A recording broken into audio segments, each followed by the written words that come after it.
Welcome to the instructional video of QuikSeps Professional. My name is Steve, the developer of the program, and I'd like to thank everyone for your trust in my product. The first thing we need to do is load the correct files into Adobe Photoshop. Start by going to the Edit menu, scroll to Color Settings, and click Load. Navigate to the QuikSeps Professional folder, which should have been copied in its entirety to your desktop. Choose QuikSeps Custom Color and hit the Load button.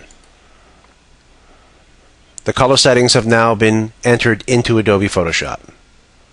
Click OK. Now make sure your Actions palette is visible.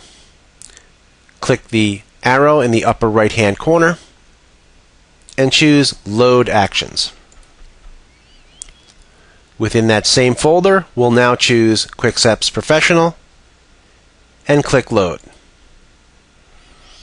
The actions have now been loaded into the Actions palette within its default list view, which is not the manner in which I recommend QuikSeps and all of its associated functions to be triggered, since these can be easily damaged by clicking any of these arrows or icons, and these arrows and icons are also included inside the actions themselves. But since we're in list view, I'd like to give everyone an idea of how extensive some of these actions are. So let's expand the QuikSeps Go action that generates simulated process color separations and scroll the actions window. And as you can see, the instruction set keeps going and going and going, like the Energizer Bunny. In fact, there's well over 1,000 instructions within this one action alone to generate a simulated process color separation. And I think we're getting close to the end of it now. And there we are. Let's scroll back up, collapse this, and let's choose Button Mode from the Actions palette. Now this is the preferred method for triggering any of the QuikSeps functions.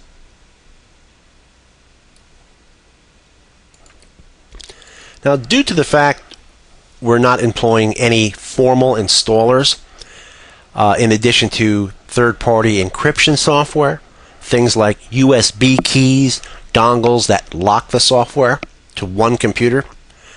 Well, due to all these things, which are good things for the end user, this allows QuikSeps to be 100% cross-platform compatible. Macintosh, Windows, doesn't matter. It's going to run. It also doesn't matter what version of Macintosh or Windows you're using. QuikSeps Professional is just going to work. As far as Adobe Photoshop, it functions with Photoshop 7.0 right through the latest versions. And due to the manner in which the software has been engineered, I can see no problem whatsoever in running QuikSeps Professional with versions of Photoshop exceeding CS4 once available. And that's about it for installation. Let's get to the next chapter.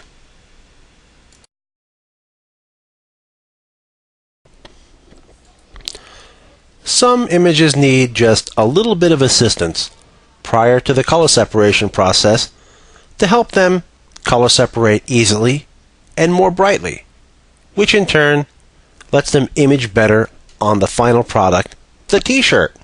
Now, these guitars, for example, look okay. In fact, this file would be fine for things like offset printing and magazine advertisements, but for t-shirt printing, well, maybe they're not quite ready for prime time. Now, many people would attempt to adjust these by using a curve or a saturation adjustment. Let's try that here. Let's go to Image, Adjust, Curves, and attempt to brighten this a little bit. Well, the curves brightened it, but we've also lost a lot of color fidelity. Click Cancel. Now let's go back to Image, adjust hue and saturation, and try to add a little bit of color depth.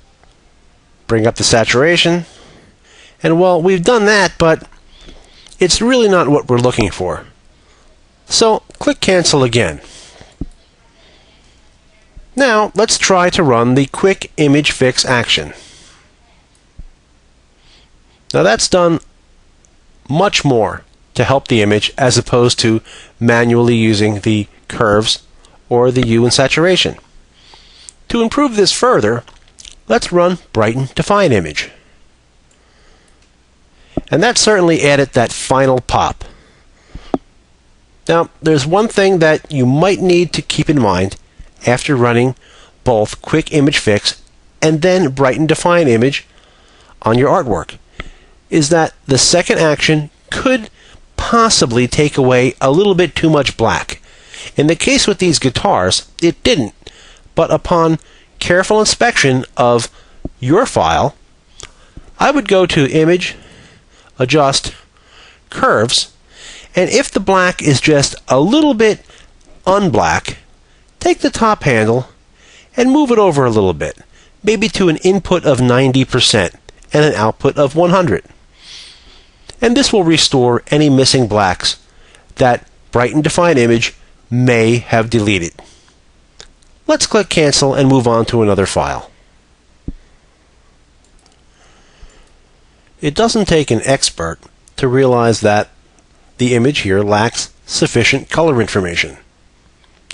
Let's run Quick Image Fix and see how it responds. Now that brought back quite a bit of color fidelity to our file. Let's saturate it a little bit further by running Saturate Enhanced Image. And that got us that little bit of extra pop that we might need during the color separation process. One last thing we might want to try, and let's zoom in first, is to run Quick Sharp. Now as you can see, that brought out a lot of hidden detail within the hair. That's going to help an awful lot during the color separation. It also brought out little details like the sawdust on the arm. And if we go back into the history palette between states, you can see the difference.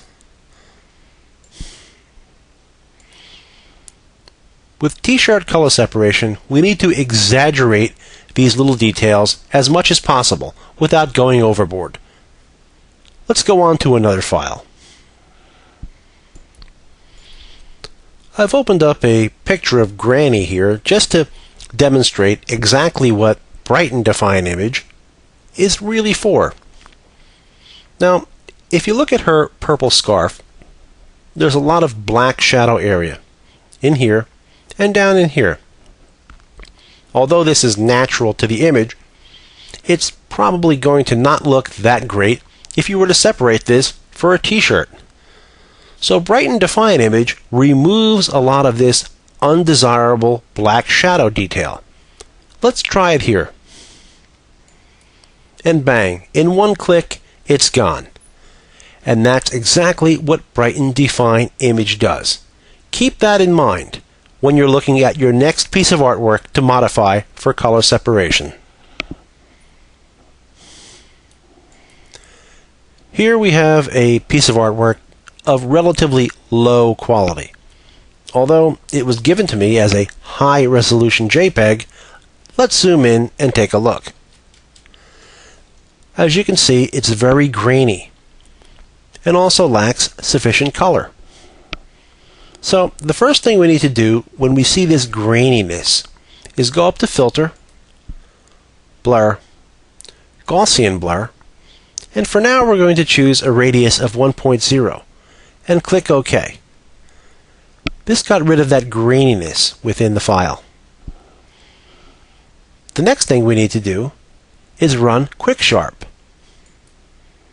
That got a little clarity back. Let's zoom out. Next on our list, we'll run Quick Image Fix. Now that seemed to help quite a bit. Now we'd like to gain a little bit more detail within the hair maybe some color within the hat, and other areas. So let's run Brighten Define Image. And that also seemed to help. Last thing, let's run Saturate Enhanced Image and just click once to add that little bit of extra color. I think we're really getting there with this one. About the only thing I'm concerned with now is the skin. It doesn't quite seem right and has a little bit of a yellow cast to it. So let's go to an adjustment that I very rarely hear people talk about.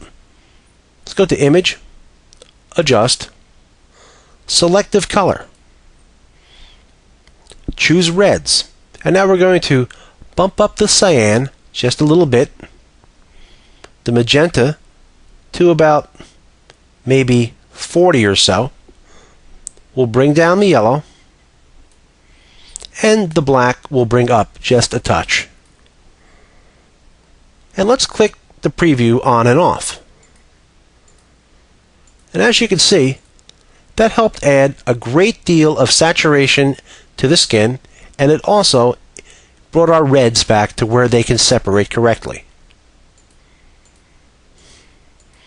This file is now ready to color separate. I highly recommend that everyone experiment with selective color as often as possible.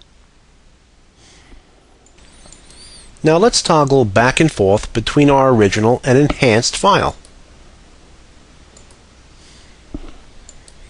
A substantial improvement, to say the least. Now, I could go on for hours and hours regarding obscure methods within Photoshop to improve artwork. However, QuikSeps Professional offers quite a bit, and we only have 2.5 hours to cover most of the actions. So let's move on.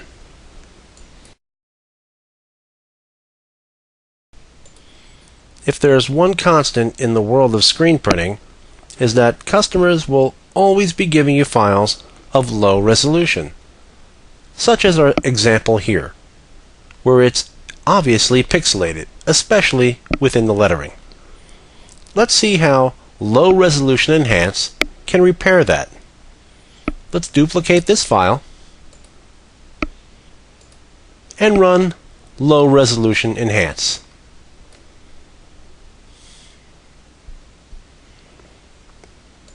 It's now done.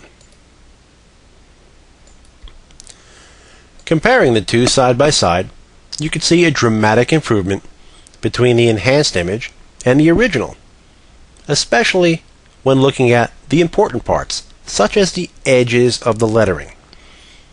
Now, some images can be improved yet a little bit more at this stage. Let's open up our Actions palette again and saturate the image a little bit more by clicking Saturate Enhanced Image once. And now let's run Sharpen Enhanced Image. And as you can see, that clarified our Marine Corps logo even more.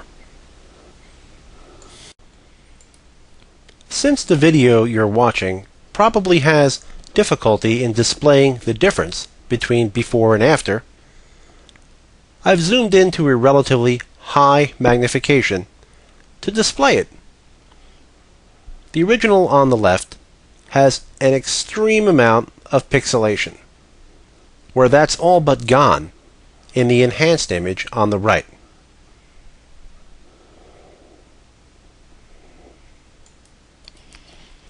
Let's run Low Resolution Enhance on another file and concentrate on the side of the speedboat, as it's very pixelated. Let's go to Image, Duplicate, and now run Low Resolution Enhance.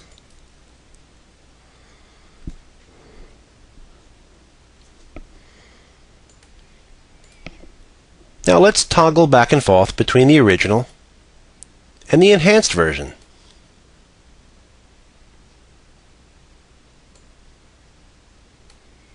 There's quite a bit of difference.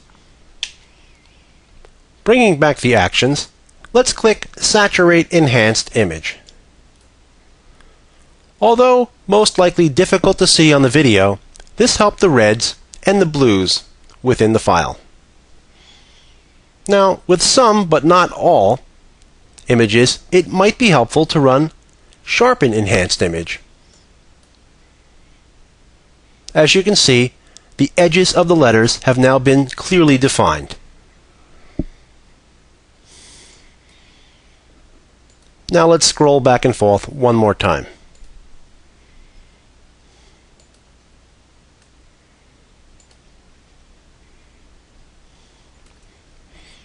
Now, one thing I'd like to add is please don't expect to convert a matchbook size 72 dpi website graphic into full size 12 by 12 inch t-shirt artwork, as that's simply impossible. There is no software on the planet capable of doing that. However, low resolution enhance will do a great job on files that are at least fair to the action to begin with.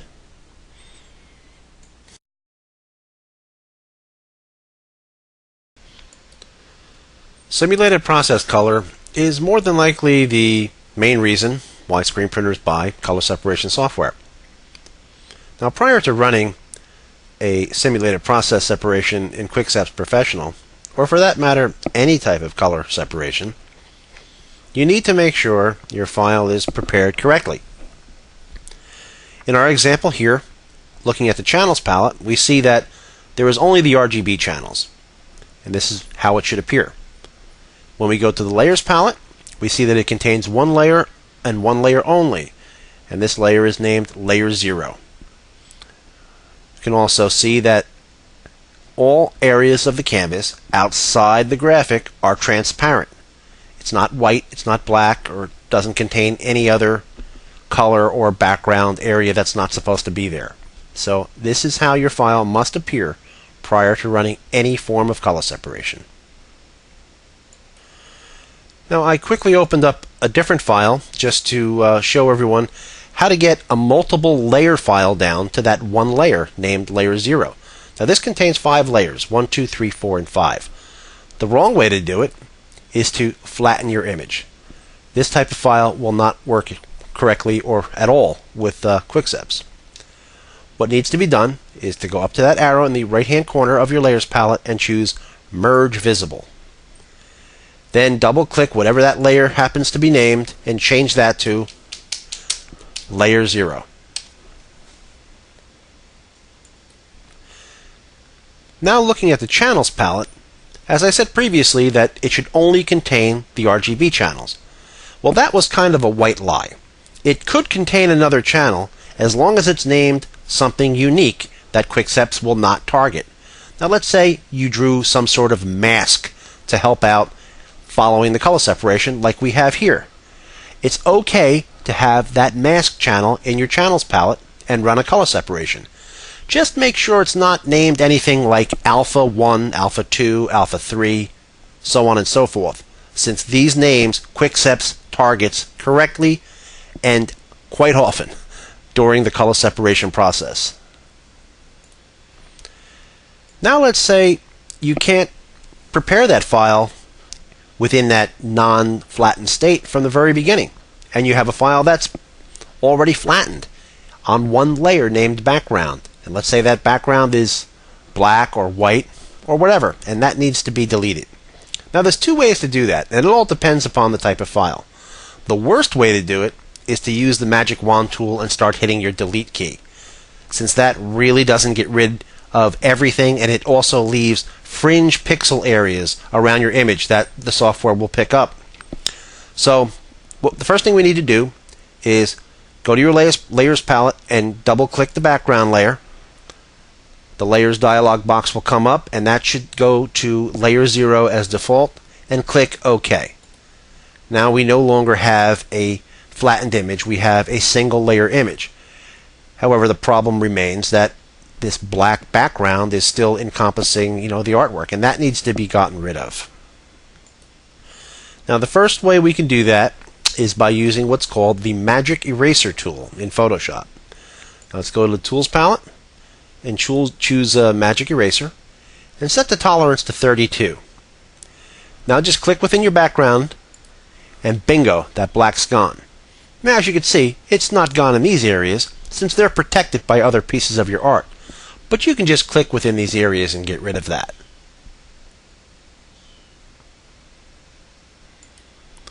But now let's undo what we just, the areas that we just deleted, and discuss another method, which is definitely the method that we're going to use when removing this black area from the badass American image here. So let's zoom in and we'll just see what our problem is. And the problem here is these little wispy areas. As you can see, these little areas of white glow.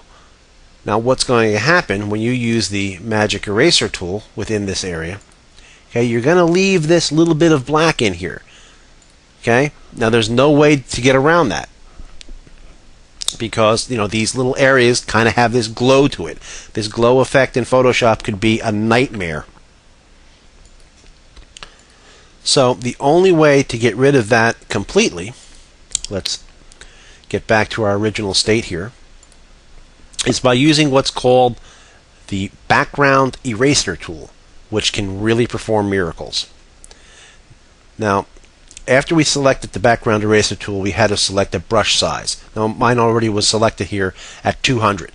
200 could be, doesn't matter. 100, 150, 200. Make sure it's large enough to where you're overlapping a lot of areas, within your art when you scroll over it with the background eraser tool. And make sure the limits are set to contiguous, and tolerance, well, let's try 50%. And now what we'll do is we'll target an area here and click.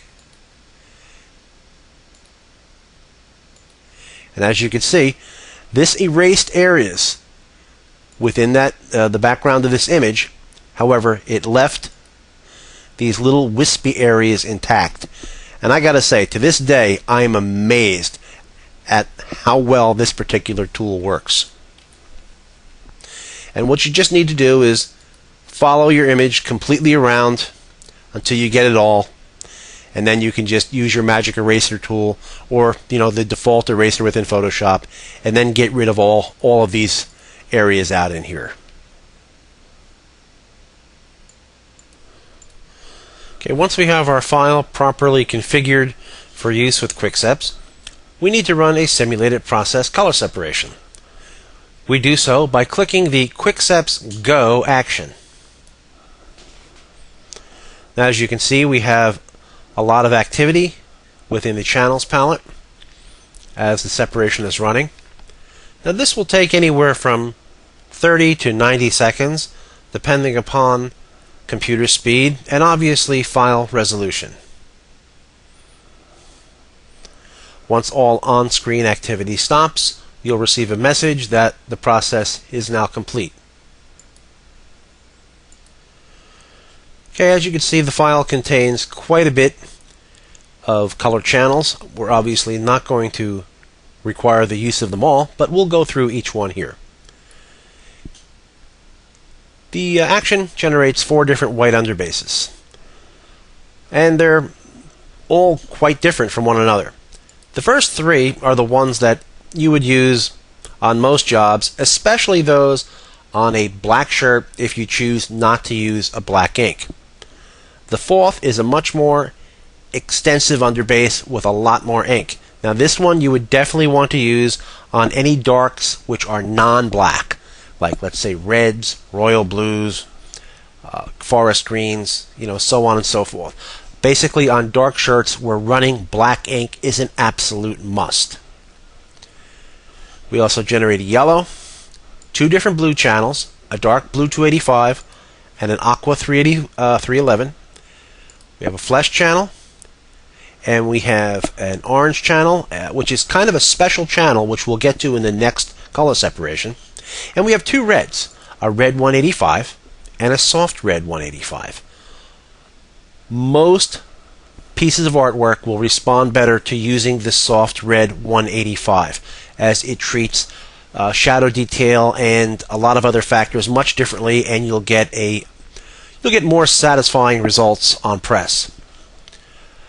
We have a purple 246 channel, which basically captures a lot of purple and magentas, within the piece of art. A green 354 channel. Now there's not too much green in this artwork, so you're not going to see that much green here. A gray 427, a brown 421, a highlight white, and 3 blacks. Now black is probably the most important color in your separation, and that's why we chose to generate 3 different blacks, and they are very different from one another. The light black actually does not pick up a lot of shadow detail, works best for, let's say, some files. Black option 2 is more than likely the black you're going to use most often, and black option 3, which picks up more shadow detail than the light black or black option 2. As a matter of fact, QuikSeps is so extensive as far as wanting to get the blacks right and the white bases absolutely right that we include an action within the actions palette we'll get to later that generates yet a 4th black and yet a 5th white underbase. Okay, once the separation is complete, we're going to have to decide what channels are going to be used to image screens with. Now there's a few ways of doing that. We can scroll through the channels, turning on and off different colors individually and picking and choosing, or we can employ the actions to automatically merge the channels one at a time or simultaneously. For now, let's see if we can pick and choose a good separation. Turn on sharp background, one of the underbases, and we'll choose yellow, the 2 blues. Since this has a lot of brownish information in it, let's put on the flesh, orange, soft red. Let's go with the purple, gray, brown, highlight white. As you can see, we're choosing a lot of channels here. Now, more often than not, you're probably not going to be in the mood for running a 8, 9, or 10 color job all the time, if ever. So we're going to have to get this separation down to a more manageable level. Those of you with experience using QuikSeps or simulated process color in general may decide to reduce the amount of colors within the separation yourself and not use the actions, while others with less experience or who are just looking for something quick and easy may decide to let QuikSeps do it for them. Here we could do it either individually, one color at a time, or simultaneously. Let's start using the individual method by merging the orange 151, then the purple, gray, brown, and green. Before I merge the aqua 311, let's discuss one point, and that is if your image relies upon green heavily and you merge that aqua 311, you're going to lose a lot of that green information. And that's due to the fact that merging that aqua brings it all into the blue 285 and yellow 102. And this darker blue is not as friendly mixing with yellow to make greens as opposed to a lighter, more pastel green like 311. So keep that in mind. Also, if your image is very, very green intensive, let's say it's a leprechaun or something like that, you might want to keep the green 354 channel itself. And that's just not the case with green, but with any color that is dominant within the image. A color like that, you should try to use the ink itself to image it and not rely on mixing other colors on press. But for now, let's merge the aqua 311, and as you can see, it gives you a warning that you'll lose your green if the artwork is green intensive. We'll click continue, and now we'll just delete the flesh. We really don't try to merge that flesh. Let's turn on the sharp background, a white base, yellow, blue, red, and highlight white. And we have an image that will print very well on a 6-color press with one flash.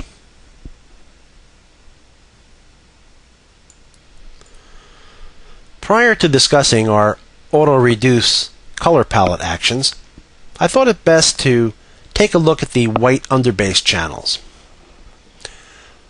What I did here was change the shirt background to this horrible shade of green to demonstrate a point. I kept the same white underbase channel selected as in our previous example, but I've obviously turned on a black channel. As you can see, there is a green cast coming through the design. The reason for that being, as discussed previously, the first 3 white channels more or less cater to a black shirt when possibly not using a black ink. And much of the black data from the black option 2 channel has been removed from these 3 white underbases. So the only cure for this dilemma is to simply use the white base non-black channel. And as you can see, the cast is now gone. Switch back to one of the first 3 white underbases and back again to the non-black underbase. In fact, our auto reduce color palette actions don't remove all of the white underbases and leave you with just a choice of one. And that's due to the fact that it's impossible for these actions to know what color you're printing the design on. So that's one thing that we have to leave up to you, is to select the correct white underbase for your artwork. For those of you in a hurry and would like to reduce the amount of colors in your image down quickly, we've included 2 actions. The first being Auto Reduce Color Palette, and the second being our famous Just Let It Rip action. Let's run Reduce Image to 5 colors. Upon completion, all of our white underbases are left intact, along with all of our black channels. Remaining are the yellow, blue 285, aqua, both reds, and the highlight white. From this point, after we examine our file, if we decide that the aqua 311 can be merged, we can click the button to reduce image to 4 colors. And this has merged our aqua channel.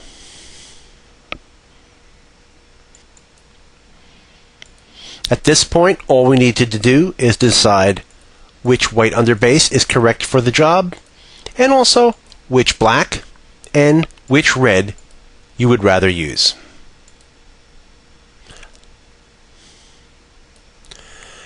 Our next option to auto-reduce the colors is to run Let It Rip Now, and let's do that.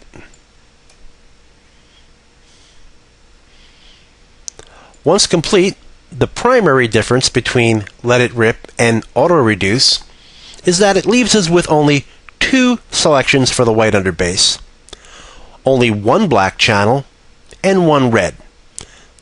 So this takes a lot of guesswork out of deciding which colors to run, and is especially useful with images that are less complex. Here again, if we feel the Aqua 311 can be merged, let's hit the Reduce Image to 4 Colors action.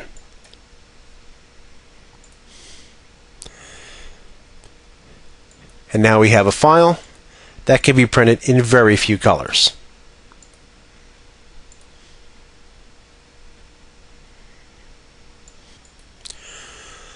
Okay, now let's say after looking at our file, we'd like to add a custom color channel to it. That can really come in handy if your image contains non-standard colors like neons or anything that RGB calculations that QuikSeps uses can't pick up. So here we want to pick up a custom brown. So how are we going to do that? Well, simple. First thing we'll do is select our RGB channel. Now in our Actions palette, we're going to click our Custom Color Channel Go action. It's going to give you some instructions here. You're going to click Continue, and the color range window will open. Now you're going to take the eyedropper, and we're going to try to select the type of brown we want to pull as a custom color. So we want something that is going to get as much ink as possible into a channel, at least with this design. And right here looks about right. Adjust our fuzziness to pull more or less. Now this would be far too much, okay, because you're starting to spread into non-brown areas. So let's pull this back to about here.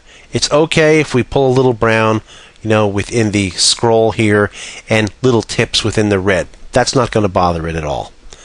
Now make sure our invert checkbox is checked and click OK. You're going to follow the instructions on screen. Click Continue. Now when the new channel window opens, we're going to click the color box. When the color picker window opens, we're going to choose the foreground color over here in Photoshop's Tools palette. Now this is the color that we selected when choosing color range. Click that foreground color, click OK, then click again. QuikSeps has now generated a perfect and smooth spot color channel.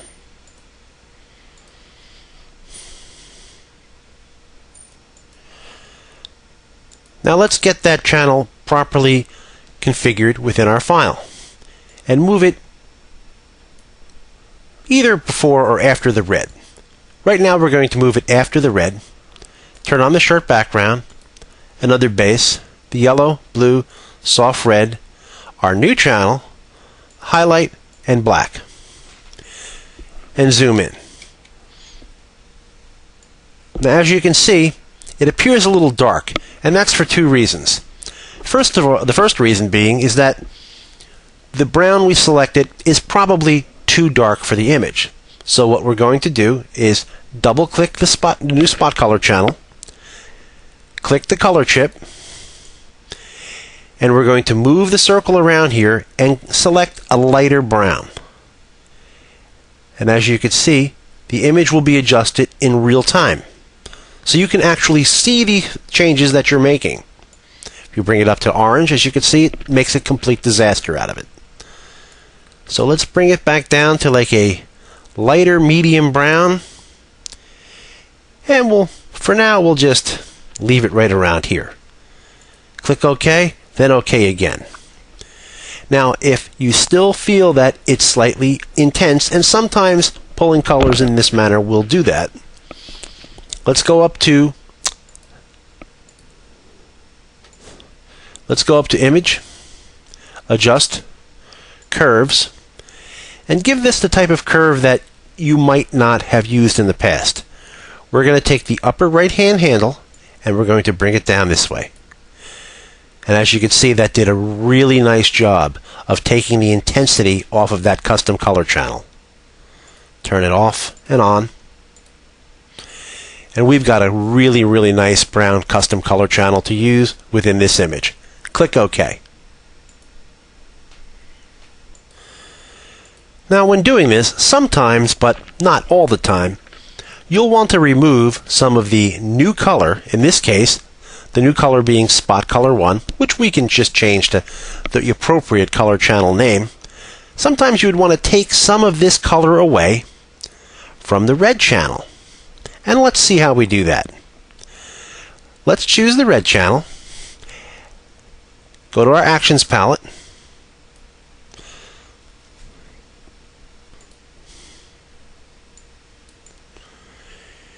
And we're going to choose Merge, Subtract, Channel, Go.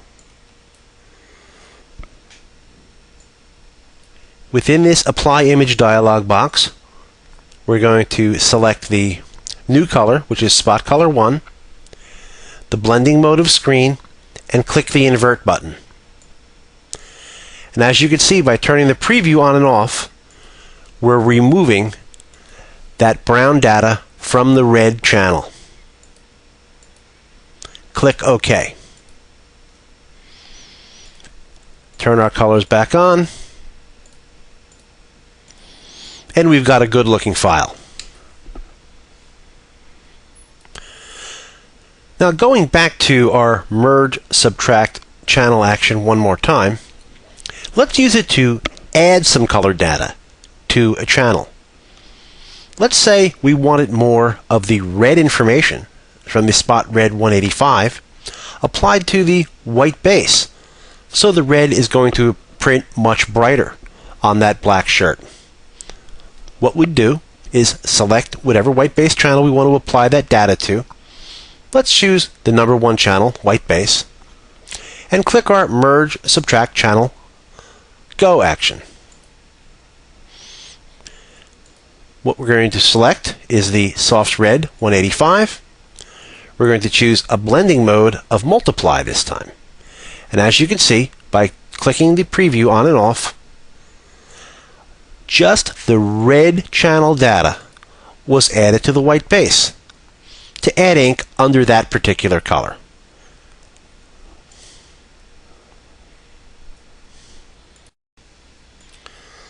For those of you printing this design, or for that matter, any piece of art on a black shirt, and would like to avoid using black ink at all costs, well, you might find it helpful to remove just a little bit more of your black data from the white underbase. Now we've included an action that guides you through that process called High Contrast White Base. But if you'd rather not go through the entire instruction set of the action, do simply this. Select your white base channel, go to your black, hold the Control key on your keyboard, and click the black channel once. This loads your black channel as a selection. Your white base continues to be chosen. Now hit the Delete key on the keyboard. And now we'll deselect. Going to the History palette and clicking back in time, as you can see, we've added a nice amount of contrast to the white base. And this will be much more friendly on press when not using a black ink. When zooming in on the image, we can see that there's a little bit of white that's peeking from behind the red. Now, on this piece of artwork, it's probably not a big deal, as the red will expand on press a little bit and run over the white. However, sometimes you need to choke that white base back just a little bit, and that's very simple to do. Take your magic wand at a low tolerance setting and click outside your white underbase. Going to the Actions palette, let's choose Choke White Base 2 pixels. And it's clearly apparent that that white that was peeking from behind the red is now gone. You can choke the white base 1, 2, or 3 pixels using the QuikSeps actions. There are times, however, that using the actions to choke the white base proves impractical, and that's a time when you should choose to manually choke the base, which is also another very simple method. Here again, we're going to select the magic wand tool at a very low tolerance setting and click outside the white underbase. Now we're going up to the Select menu and choose Modify, Expand. And for this example, we're going to select 1 pixel and click OK. Now we're going to choose our Eraser tool and erase along the line. You don't have to be careful here. And as you can see, the white underbase that was peeking from behind the red is now gone. Bringing the eraser tool into the design itself won't affect it, since only this outside area is live.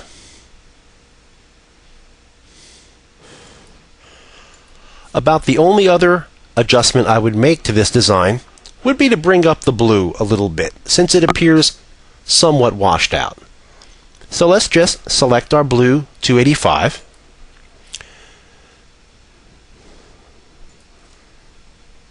Let's go to Image, Adjustment, Curves, and just give it a little bump up. And as you can see, that helped the design out quite a bit. Click OK.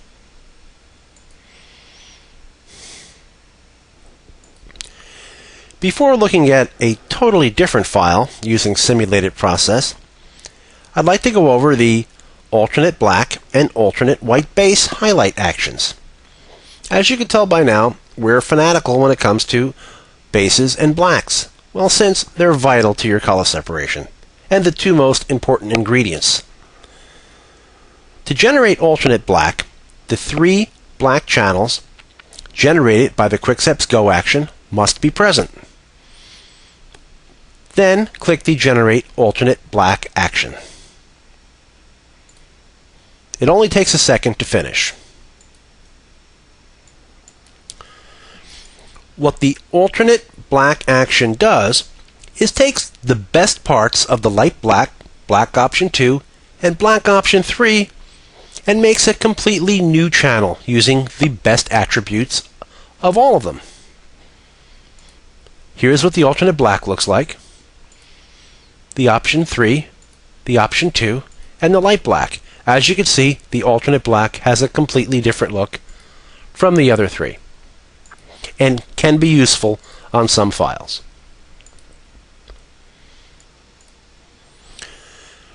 Now, the alternate white base highlight action requires a fresh copy of your original art, the one where all data is on layer 0. Simply open up a copy and run the alternate white base highlight action.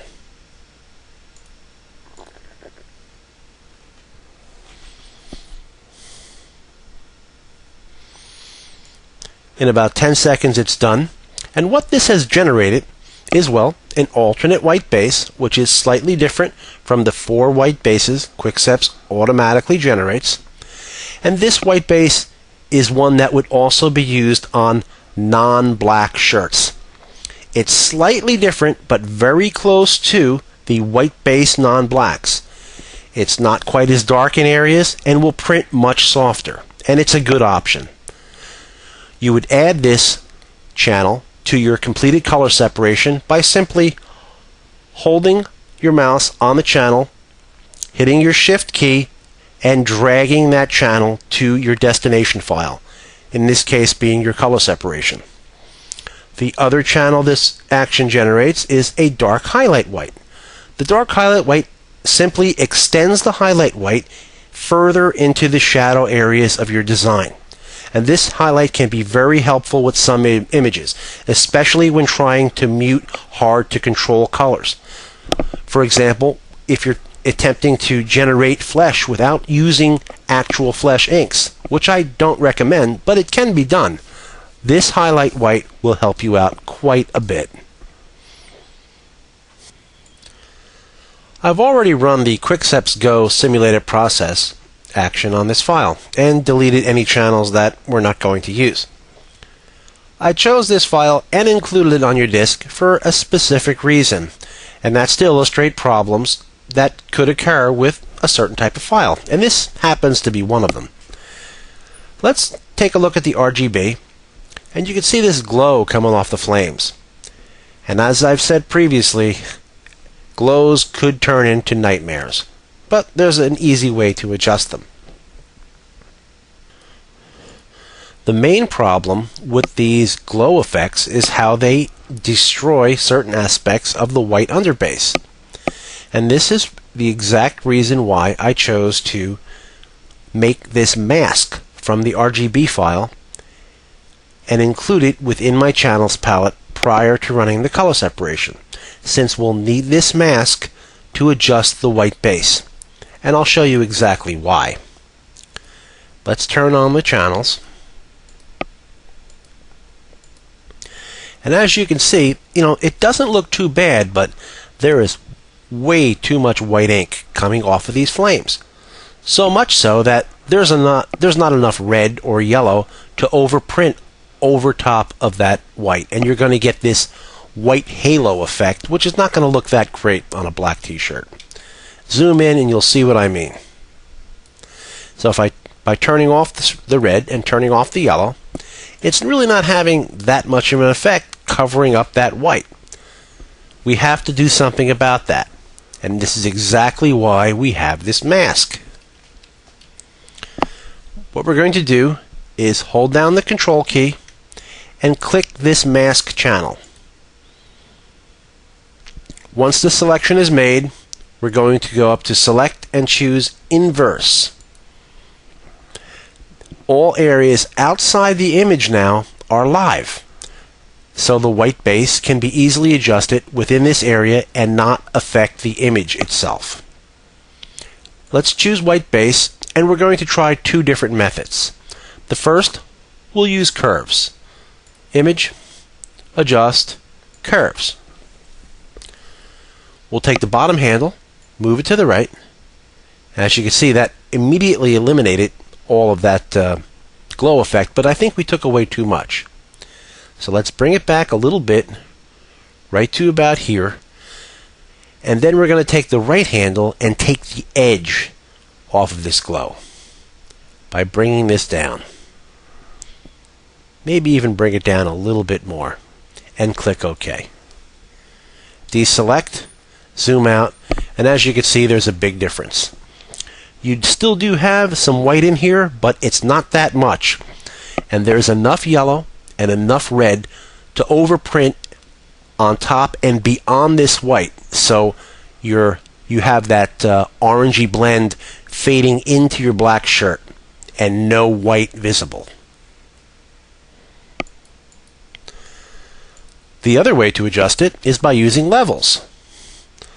So let's go to Image, Adjust Levels.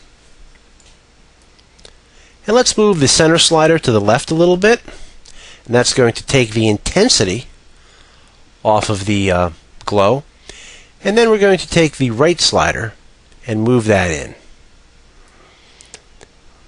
Click OK. Deselect and zoom in. As you can see, a major improvement.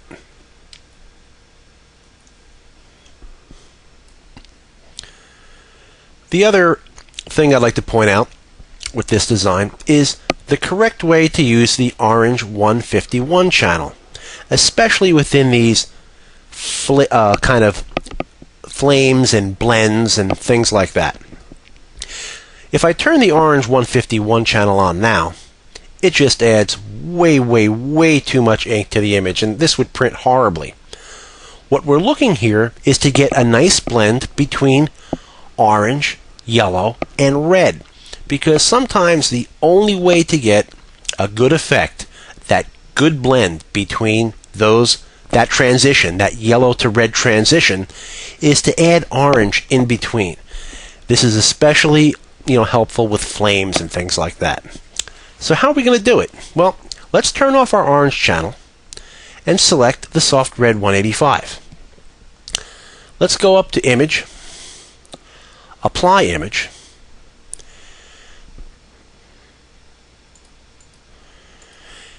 and now we've chosen our orange 151 within the channels selection area here. We use the blending mode of screen and made sure invert is checked. And now if we unclick preview, you can see what it's done. It's mildly taken away that orange data from the soft red 185. If you need to take away more, you can do this again. But for now, let's just do it once and click OK. Now the image has a somewhat washed out effect to it, but that's remedied immediately by turning on the orange 151. And now we have a much better looking separation, and it's going to print a lot better as opposed to just trying to blend hard red into yellow. And that's going to about do it for simulated process color separations.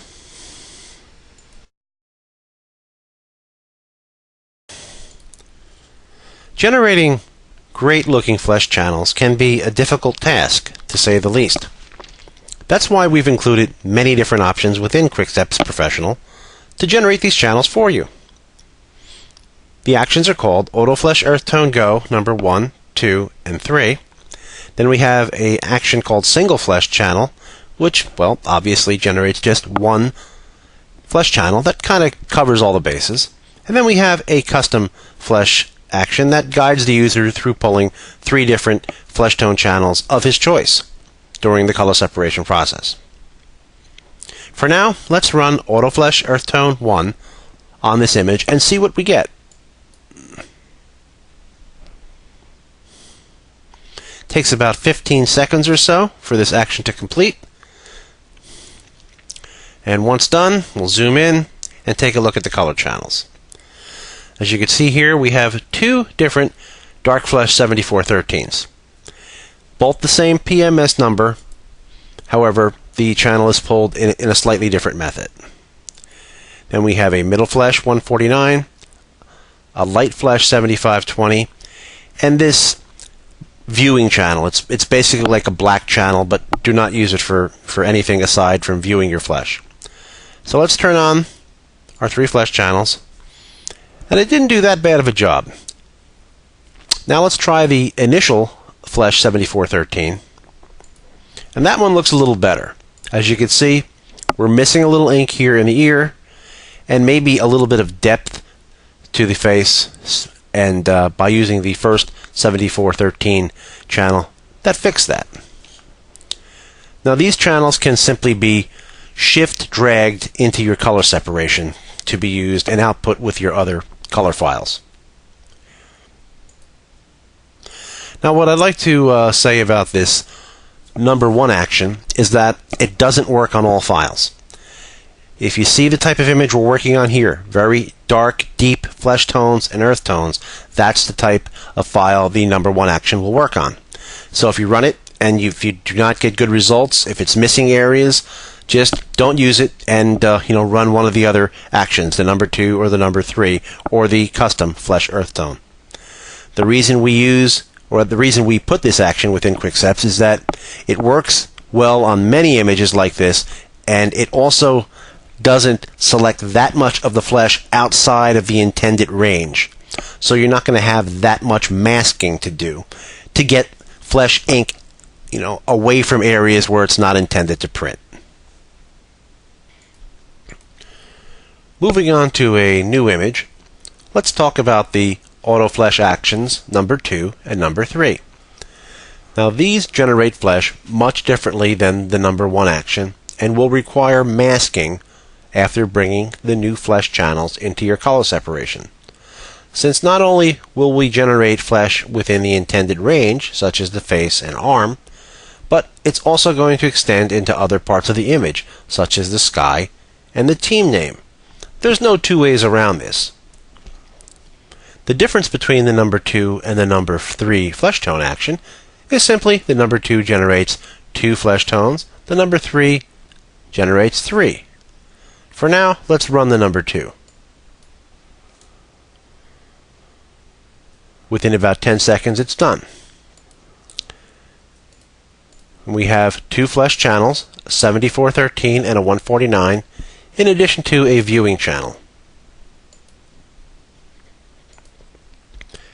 Aside from flesh being contained within the face and arm, it's clearly apparent it's inside the sky and inside the team name and other areas. This will have to be deleted, and it's actually quite simple to do. What I did here is open up a file that contains a color separation for the baseball image.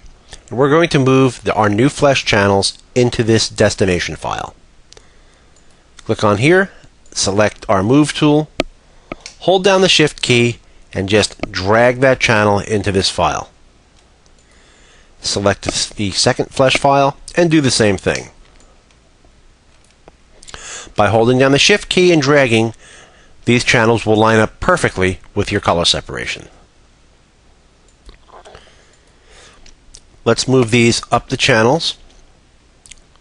Dark flesh after the red, light flesh after the dark, and see what we have. Now, we didn't turn our flesh channels on yet, but let's do so now. And as you can see, we have some really good looking flesh here, but the rest of the image is awful. And this is going to have to be deleted. And as I said earlier, it's quite an easy thing to do.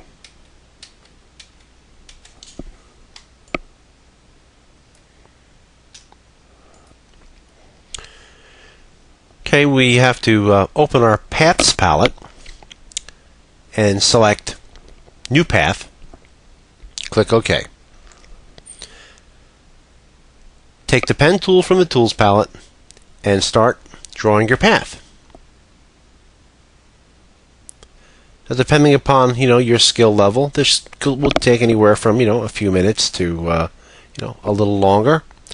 After you do a few paths, you'll get very used to this technique, and you'll be knocking these things out very, very quickly. Now, we don't have to do the entire path here, but you get the idea. We're going to have to draw a path around the hand and arm area, around the face, and we're also going to have to get inside the eyes, since we don't want flesh in the whites of the eyes. Once completed, we have our path done surrounding this area, the eyes and the face. You could select it and deselect it. Now what we'll do is we're going to Control-click the path that we just created, which now has turned that path into a selection. Let's move our path palette out of the way. Go back to our Channels palette. Choose New Channel. It doesn't matter what it's called, the color or the opacity for this particular task. And click OK. Change our foreground color to black. Go to Edit, Fill, select Foreground Color with opacity at 100%. And deselect. What we have done here is created a mask channel named Alpha 1. We'll use this channel to target our flesh directly and delete all unnecessary, unwanted areas. Let's do that now. Let's turn on our color channels. Whoops. Let's go through that one more time.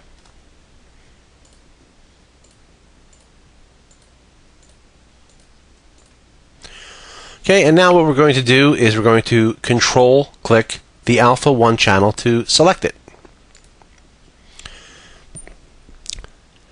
Go up to the Select menu and choose Inverse.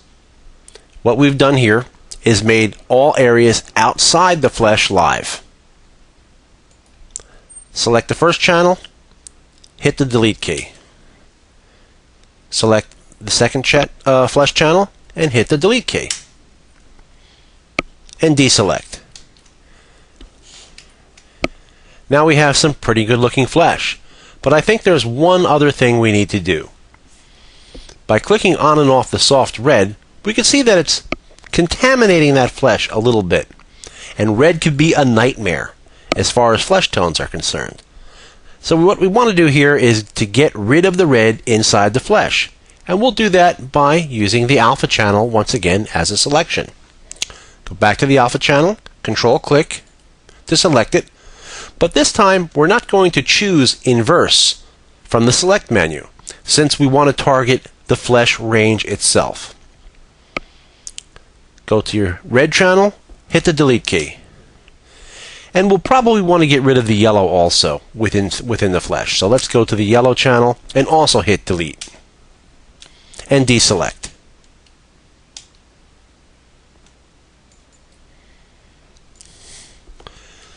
Zooming in, the flesh tone channels are accurate, however, they're a little dark for this particular image.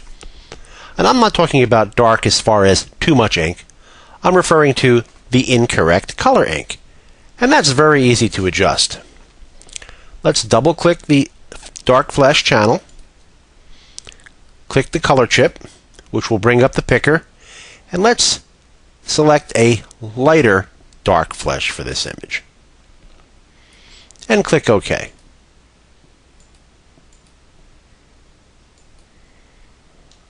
Now let's zoom out, get a look at the entire file.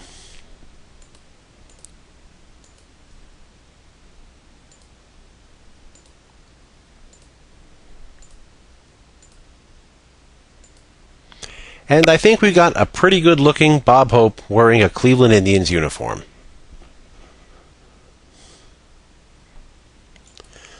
What I've done here is generate a separation with only one flesh channel for the file on the left using the single flesh channel action, and another separation using 3 flesh channels for the file on the right with the auto flesh earth tone action number 3. Let's take a look at both. This file contains only one flesh channel, the flesh 149. That action is guaranteed to capture all the flesh tones within your image and is great for people with smaller machines or those who just want to image all the flesh with only one ink. The file on the right is very accurate and photographic and contains 3 flesh tones. We have the dark, the medium, and the light.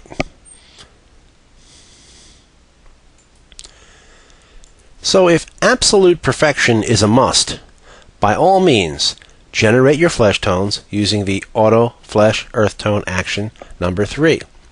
Yes, you'll need 3 inks to image your flesh. However, it doesn't get any better than this.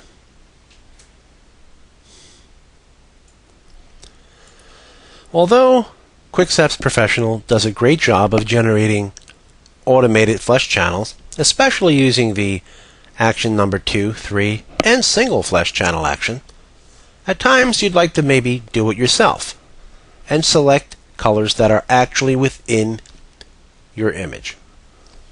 Now, I wasn't going to include this action with QuikSeps, however, many people have requested that I should. So what this action is called Custom Flesh Earth Tones Go.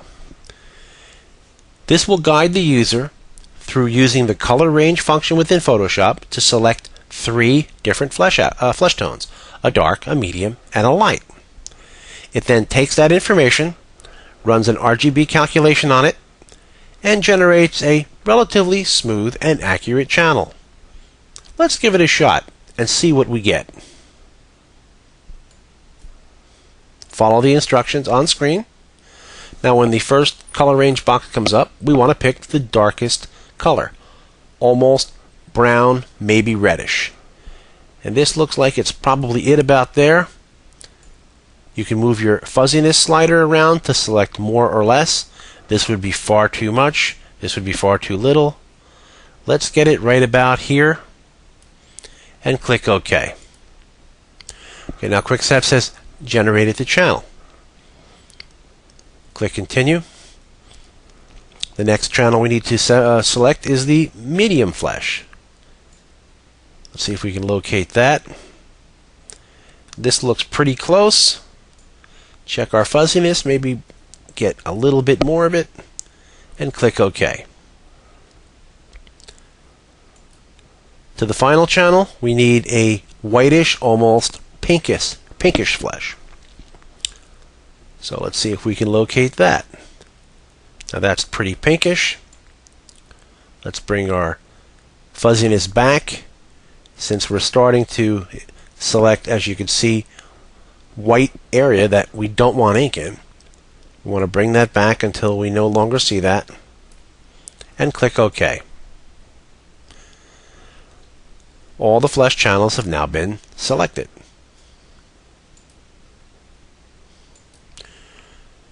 Okay, now let's take a look and see how we did. We have our black viewing channel here, and we have a dark flesh, middle, and light. And that's fairly realistic. Let's zoom in. About the only thing we need to do is select each flesh channel and get rid of the flesh within the eyes, since we don't need it in there. Unlike the automated flesh channel actions, we have very little flesh data coming outside of its intended range. So this can probably just be deleted with your eraser tool.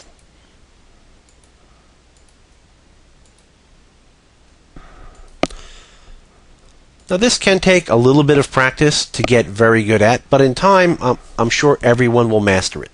However, just keep in mind that the auto flesh actions, especially the number 2 and 3, and if you do just need one flesh channel, the single flesh channel action is probably the way to go, as it guarantees all data to be selected and generated within those new flesh channels.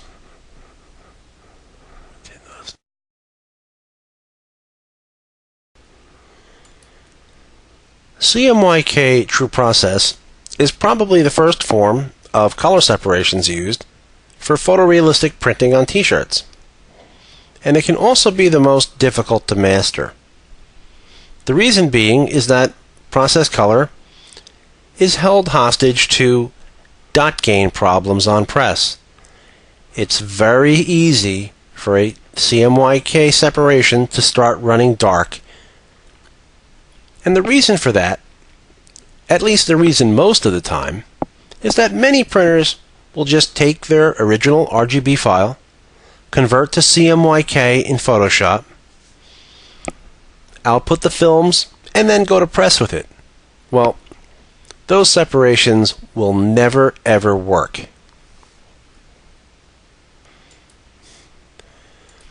This type of file here is the ideal piece of artwork or sampling piece of artwork to use for process color. It's more or less pastel. It's very busy. There's no reference color, more or less, and there's no large solid blocks of color. These are things you would like to avoid at all costs when deciding if a job, suits process color well or not. In fact, if a customer came to me with this piece of artwork and wanted it printed, I would definitely choose process color over simulated process for a lot of reasons. Number one, I could get closer to the original with true process as opposed to simulated. In addition, I would be using a lot fewer inks. With process, I could probably run this with a base, a highlight, and the 4 process colors. With simulated, this may take 9, 10, 11 colors and still not look, as good. In fact, it's probably not a good idea for simulated at all. It would probably be a toss-up between process and index. And if given the choice, I would have to take process. Now, you really can't do process on darks. No matter what you've seen at the shows, it's impossible. The people who can do it have exotic techniques they've developed over years and years and years to allow them to do it. But for you and me, let's stick with white and pastel shirts only when attempting to print true process color. Okay, now let's run a process separation on this file and see how it does. Depending upon computer speed and file resolution, as usual, this will take about 10 to 20 seconds. The action generates a white underbase, process yellow, magenta, cyan, black, highlight, and a dark highlight, which really comes in handy with true process. Now let's turn on all the channels sequentially.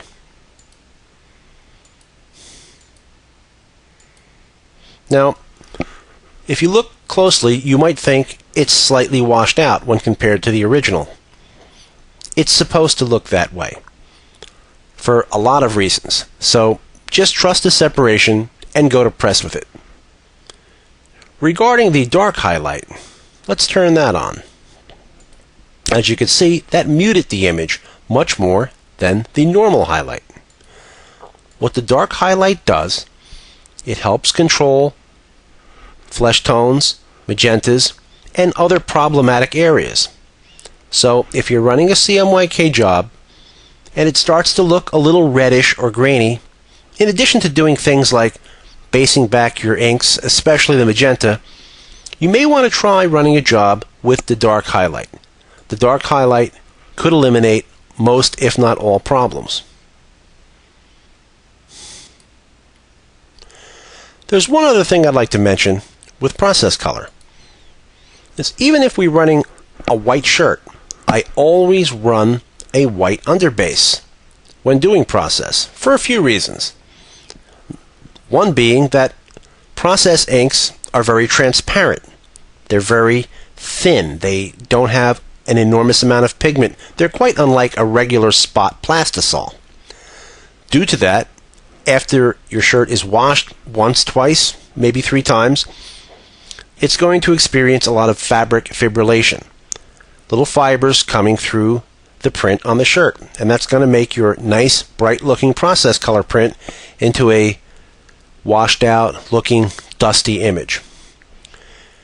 Also, printing that white underbase immensely helps you control that image on press. You'll be surprised the difference between running a process job with and without that underbase, even on whites. And that's about it for process color. You see, it was pretty simple after all.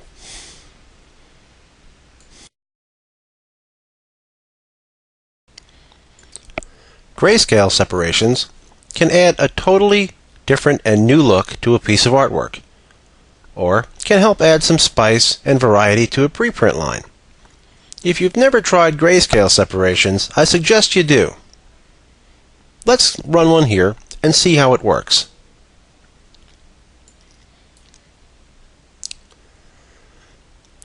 This process usually takes between 15 and 30 seconds, obviously depending upon computer speed and file size. And now it's done. Let's click through the channels and see what we have. The action has generated a white base, cool gray number 10, cool gray number 6, cool gray 3, a normal highlight, a dark highlight to help mute images on press, and the black. Turning them on sequentially, as you can see, it didn't come out too bad, and this should print exactly like this, or maybe even better. Okay, it's worthwhile noting that not all grayscale separations require the use of 3 gray channels, since we always like to cut back inks as much as possible. The darker gray number 10, well, you're probably going to need to keep that. However, the number 6 and the number 3 channel many times can be merged with one another. And let's do that now. Let's turn off the lighter gray number 3 channel, select cool gray 6, and now let's choose Merge Subtract Channel Go from our Actions palette. Make sure blending is set to multiply, opacity at 100%, and let's select the cool gray 3 channel here.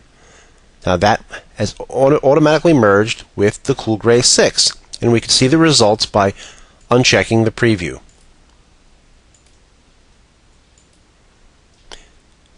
Let's click Cancel and try it the other way around. Now let's merge cool gray 6 with the number 3.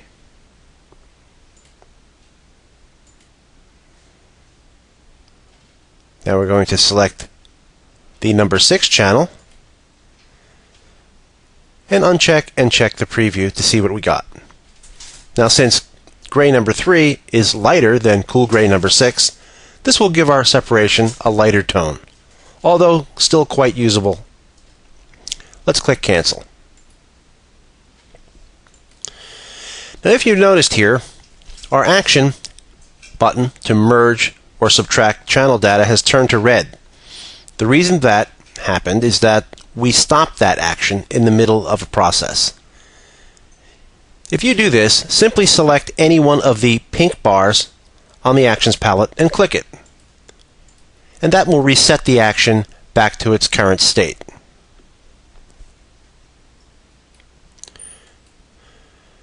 With grayscale separations, it's sometimes helpful to use the darker highlight as opposed to the light highlight. This many times brings out additional detail in the image that might be desirable, so I recommend all to experiment with it. Also, grayscale separations generated using this program are probably ready to go at the end of the action, as opposed to maybe simulated process where a little bit more tweaking may be required to get it up to specification. Probably about the only thing you'll need to do with a grayscale file is a simple curve on the black channel, bringing it up or down, or maybe darkening the white base.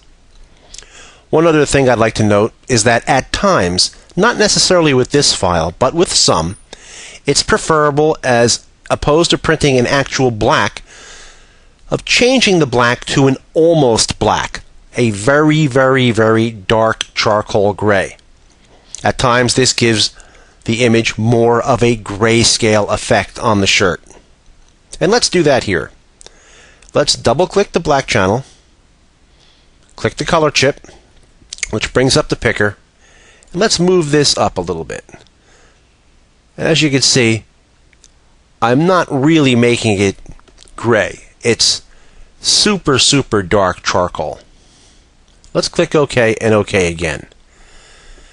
Now, contrary to what I just said, this might print a little bit better. Now, you really don't have to worry about changing the color within the color palette. All you really need to do is make your black not an absolute black. Make it an almost black. And these files, could print a little bit better on press and have that slightly more accurate grayscale tone to them. If the artwork requiring color separation is already a grayscale file containing no color information whatsoever, we need to change this file to an RGB format in addition to adding just a little bit of color information to it. The reason for this is that QuikSeps targets certain specific RGB data in order to run. This is very simple to do. Let's go up to Image, Mode, RGB. Our grayscale file is now in RGB format. Now let's go back to the Image command and choose Canvas Size. And let's add a little bit of height to this file and make it 16 inches. I've opened up the color bar target file included with the QuikSeps CD. And we're going to drag this color bar target into our destination image. As you can see, it's very small, and we have it up here in the corner. Looking at our layers, we now have two layers, layer 1 and layer 0. This needs to be corrected. Click layer 0, go to the arrow in the corner, choose Merge Visible. Now we have an RGB file containing only that one layer, layer 0, and we can now run the color separation.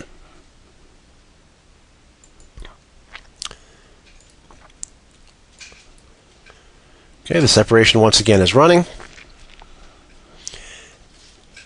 And in a few seconds it should be done. Stop. Now let's turn off the shirt color for a moment. And up in the left-hand corner, you'll see that color bar information which has to be deleted. Now there's two ways we can do that.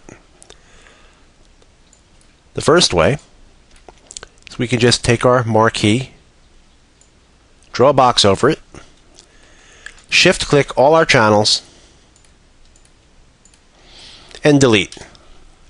The color bar target is now gone, and we can output the films. Another way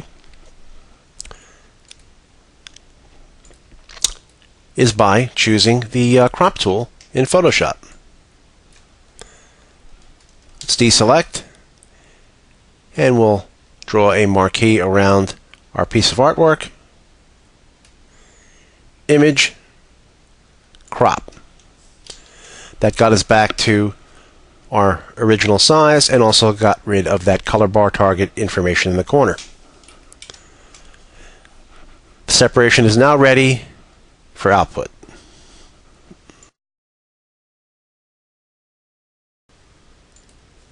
Adobe Photoshop is normally not associated with basic spot color separations.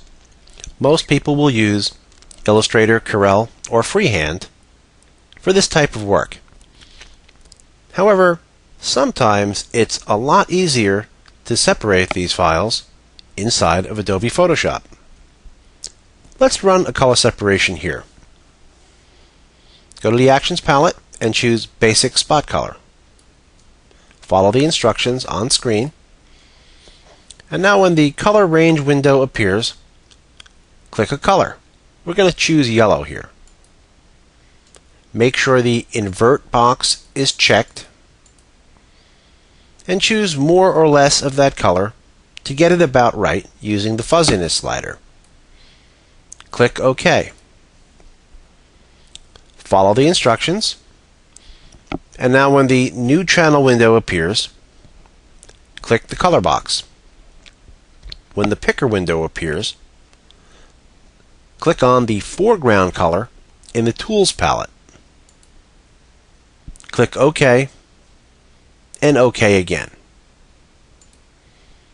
A spot color channel has now been generated of the yellow and is named Spot Color 1. What we need to do now is to repeat this sequence for each color within the design. Click on the same action. When the color range window appears, now this time we're going to select the dark blue. Use the fuzziness to select the appropriate amount of the color. As you can see, bringing it up to 200 has selected too much, as now we're running into the light blue. So let's bring that back down to about here and click OK. Click the color chip here. Once again, click the foreground color, OK, and then OK again. And now we have the yellow and the blue. As each color is generated by the action, it's going to name them Spot Color 1, 2, 3, 4, and so on. These channel names can obviously be changed by you. Now let's select the final two colors within the image. We'll take the light blue, bring down the fuzziness, click OK, and we're just running through that same routine.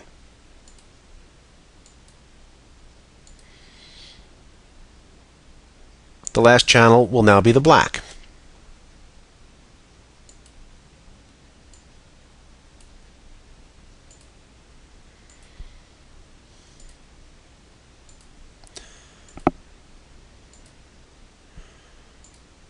Okay, and now we're done. Yellow, dark blue, light blue, and black. A perfect spot color separation. However, there is one thing that we need to check, and let's zoom in on the image and take a look. There are small gaps between the yellow and the black, and between the light blue and the black. Now these gaps are very small and may fill in on press, but to make sure, we have an action that'll fix it, and it's called Trap Spot Colors Go. The yellow is selected here, so let's click the action. Those gaps have been filled. Now let's select the light blue and click the same action. Those gaps have now been filled. The separation is now perfect and ready for output. And I'd like to add that it's absolutely impossible to totally automate this process, since the software cannot know what color you're selecting. So some end-user intervention is required during the color separation procedure. If your basic spot color job is to be printed on a dark shirt, you'll obviously need a white underbase, and we've included an action to generate that channel. Open up your original file where all image data is contained on that one layer named Layer 0, and run the basic Spot Underbase Go action.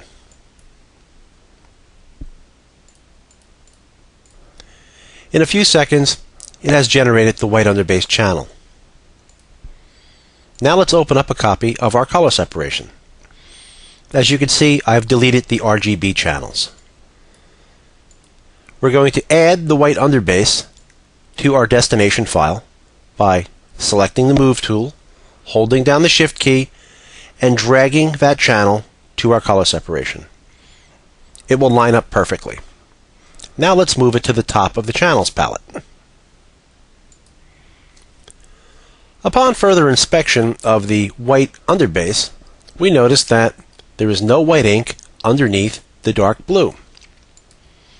And if this was to be printed on a black shirt, we would definitely want white ink underneath this blue.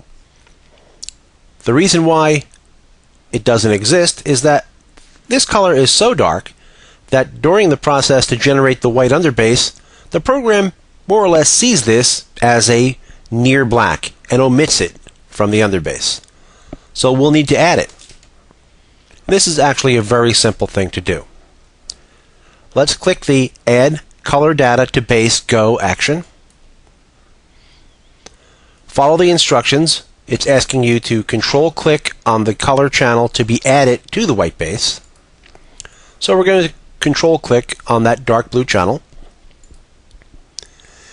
And now we'll restart the action by clicking it here. As you see, it's now red. All of the data from the dark blue channel has now been added to the white base. Now there's one other thing that we probably should take a look at, and that's if the white base requires any choking. Now without a shirt background, that's going to be tough to see. So let's add one by clicking the Add Shirt Background Color action. And now we have a background color to our image. Now since we have a black border surrounding our art, this is not going to require any choking.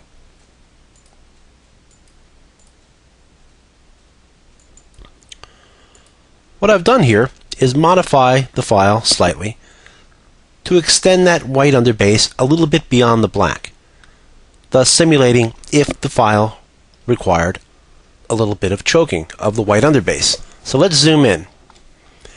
And many times you'll run into a situation like this after generating a white underbase, where you'll have that little bit of an edge creeping out from behind your top spot colors. And there is a simple way to eliminate that. Choose your spot white underbase channel, take your magic wand tool, and click outside the image. Now go to your actions and choose choke white base by either 1, 2, or 3 pixels. We're going to choose 3 pixels here. It's done, and as you can see, that little white creeping from behind the image is now gone. The spot color separation is now ready for output to film. I'd like to just add a few points after the fact to make sure that no problems or difficulties are encountered while generating your spot color separations. The first is the underbase. The name of the white underbase channel, white spot underbase, cannot be changed. If you change it and attempt to modify it using any of the actions, it won't work, since the QuikSeps actions target that particular channel name. The second point is while selecting your colors using the basic spot color go action, when that new channel window appears, make absolutely certain selected areas is checked and not the masked areas. If masked areas is checked, the color channel will not be generated properly at all. So just make sure selected areas is checked. And that's about it.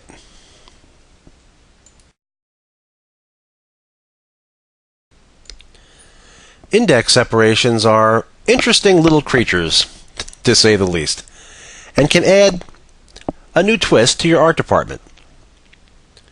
IndexSeps do not use traditional halftones. They break down the image into channels containing small squares. The squares, or the size of the squares, are determined upon the original image resolution of the file. If you start with a file at 150 dpi, you're going to get larger squares as opposed to a file that starts at 200 dpi. And that's pretty much the given range with IndexSeps, is to go from 150 to 200. Above 200 I don't recommend at all. Using file resolutions below 150, and you start running into kind of a rough stippled effect, which can look actually pretty good with some files, so please experiment with that. QuikSeps offers the user two different methods to generate index separations. The first being totally automated, as it generates 4, 5, 6, 7, and 8 color index separations. These colors are in addition to the underbase and highlight. And I highly recommend that you try one of the completely automated actions on your artwork prior to attempting a custom index. So, if none of these work, or if your artwork is highly concentrated to specific colors which must be matched, then your only choice is to go with custom index. And that consists of two actions: custom index go number 1 and 2. Number 1 starts the process by pulling the underbase highlight and also guides the user into selecting the amount of colors you attempt to use within your image. Number 2 guides the user through generating the index color channels themselves. Let's run an automated 4-color index separation on our sample file. This process takes a little longer to run than some of the other procedures. After a short while, a message box will pop up, and you need to follow these instructions carefully. It says, when the bitmap box appears, make certain the output resolution is the same as the input resolution, and diffusion dither is selected. Let's click continue, and the bitmap box will appear. As you can see, our input resolution for this file is 200 dpi. That means our image started out as a 200 dpi image. The output resolution must match. If it doesn't, change it.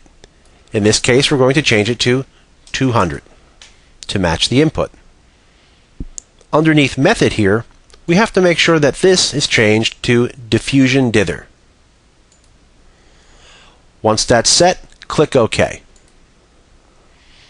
Now you're going to be presented with the same message 2 more times, a total of 3 times. Let's click continue. The next time this comes up, all of these should be correct, so simply click OK. The third time, make sure they're the same, and they should be, and let's click OK again. The index separation process has now been complete. Now, as you can see here, QuikSeps Professional did a very good job at running an index set on this particular piece of art. Let's zoom in and take a closer look. And here you can see the small squares I was discussing. They look extremely horrible when you zoom in close. However, these transition into one another very smoothly on press, and you'll be surprised the outrageous photo quality you can get from an index separation properly done. Let's take a look at the individual channels. We have the underbase, the blue 299, red 032, yellow 107, black, a light highlight white, which you're probably going to use 90% of the time, and a dark highlight in the event that you need it. Turning on all the channels again,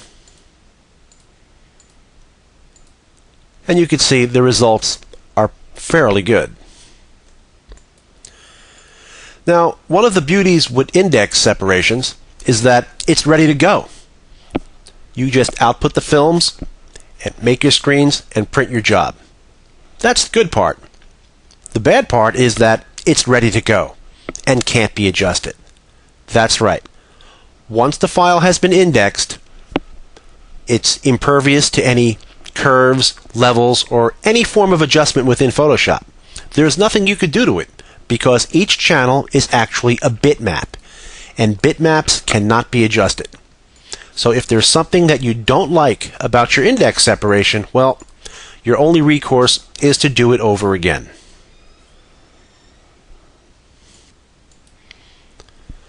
Now let's run a custom index separation on the same file. Start by clicking the Custom Index Go number 1 action.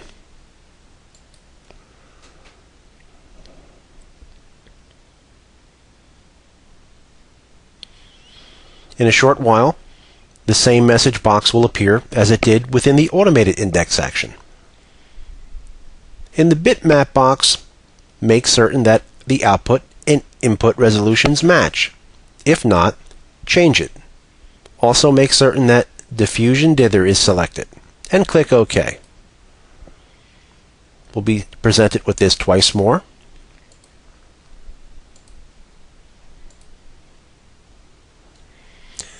And now an important part of the custom index separation is upon us, and the end user needs to follow these message boxes carefully. We don't need to read them now since I'm going to be showing you exactly what to do. So let's just click Continue a few times. When the index box appears, uncheck Preview. On the bottom, make certain Diffusion is selected and the amount is 75%. Now let's go to Palette and choose Custom. The custom color table now appears. Now here is where we'll select the colors themselves used within the separation. Start by clicking the white box next to the black. When the color picker window opens, use the eyedropper, and this time we'll select the yellow.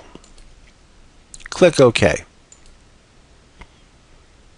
Select the next color by clicking the white box next to the yellow. And now we'll look for the blue. Now that blue would be too dark. So would that, but we're getting close, and that would be too light. We need the perfect shade of blue. Now this is very close, but we'd like to clean it up a little bit.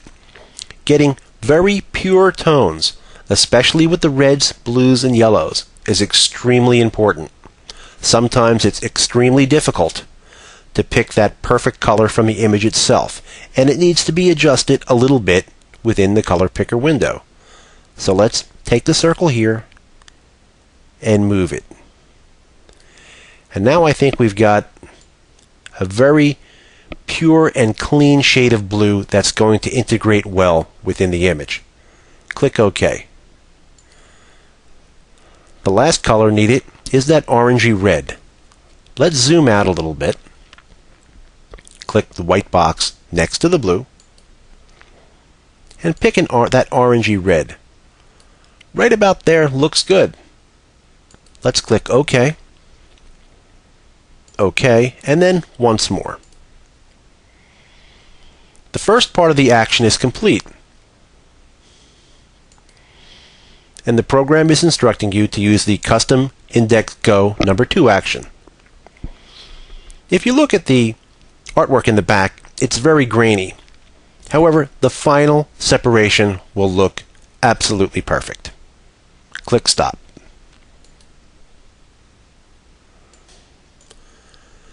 Upon completion of the Custom Index number 1 action, we're left with a file containing a composite index channel that holds all the color information, an underbase, highlight white, and dark highlight white. What's needed to be done now is to extract individual index channels from the composite. And we do that by running the Custom Index Go number 2 action. And this works very similar to our spot color action run previously. First, let's zoom in on our image a little bit. And now let's run the action.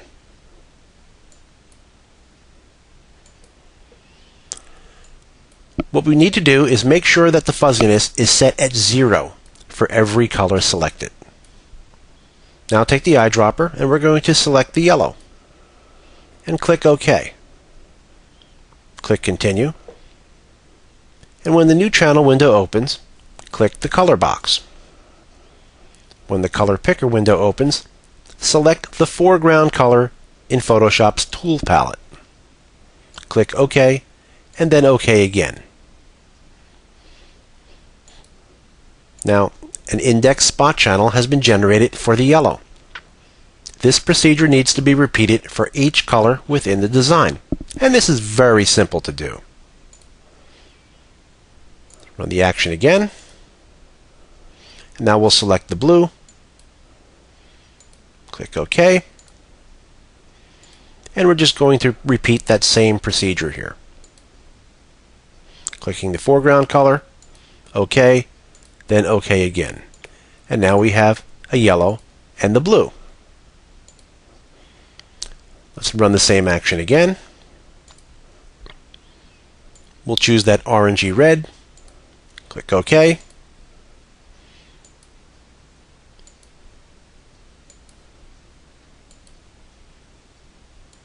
And now we have 3 color channels selected. The last will be the black. Click Continue. Find the black within the image. Click OK.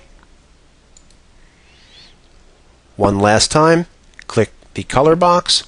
When the picker window opens, select the foreground color. OK, then OK again. All our top colors have now been selected.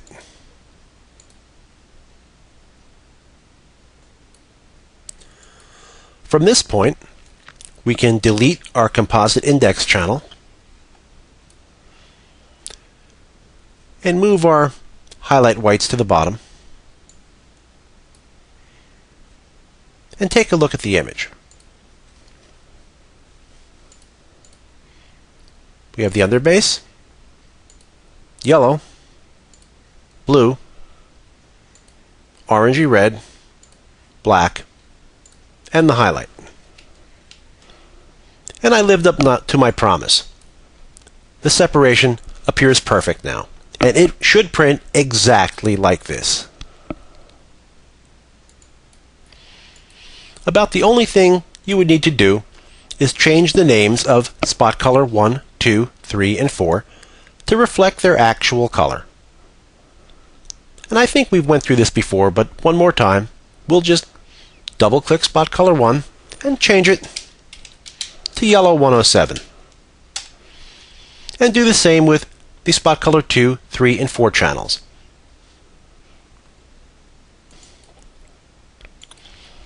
The custom index separation is now ready for output to film.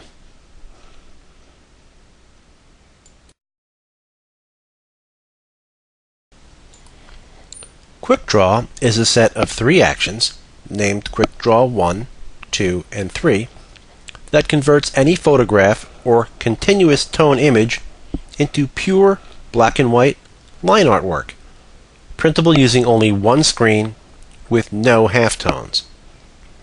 The reason why there's 3 methods is that every file does not respond to one in the same manner. These actions run fairly quickly, so I highly advise you to try each one on whatever file you'd like to convert, and then simply pick the best results. Let's try it here on this file. QuickDraw 1 is now done. QuickDraw 2, and finally QuickDraw 3.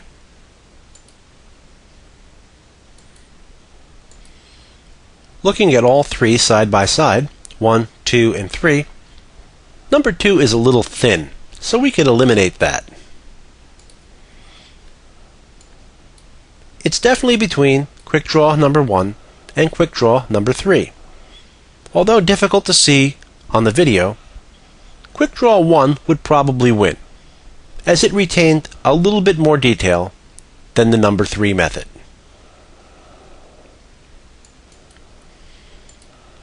Now let's run QuickDraw on a file that will really show a dramatic difference between method number 1, number 2, and number 3.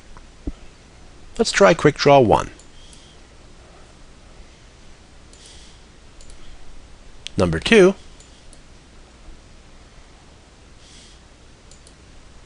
And finally number 3.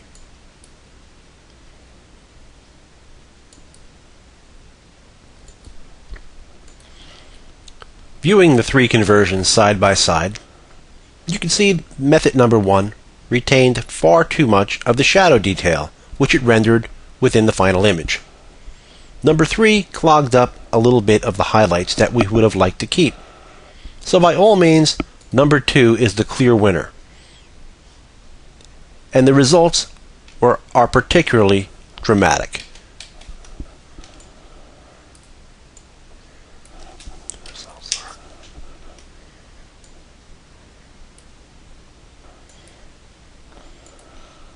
Now I'd like to demonstrate an unbelievable effect that can be done with the output from QuickDraw. Let's select that QuickDraw number 2 conversion. Make sure our Move tool is selected. Hold down the Shift key and drag that into the original RGB color file.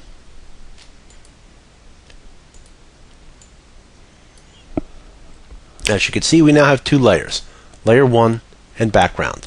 Let's change background to layer 0. Going back to layer 1, we see that the blending mode is set to normal. Let's change that to overlay. Wow, that is really something special. The only thing missing is maybe a little bit of color, although that does look pretty good. Let's select the layer underneath, go to Image, Adjustments, Curves, and give a little bump up to the layer 0. Just a little touch adds a lot of color to it. Click OK.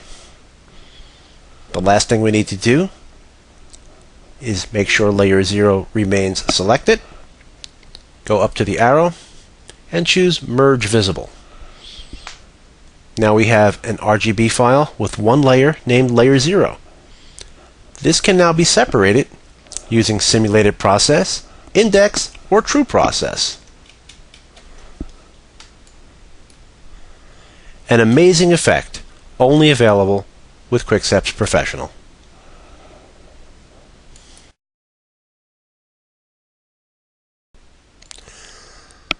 Distressing images, adding grain or other forms of artifacts to a piece of artwork has become very popular over the past 10 years or so. And I assume it'll remain a staple part of the imprinted sportswear industry. After seeing many different methods of distressing these images, I had to come up with something better.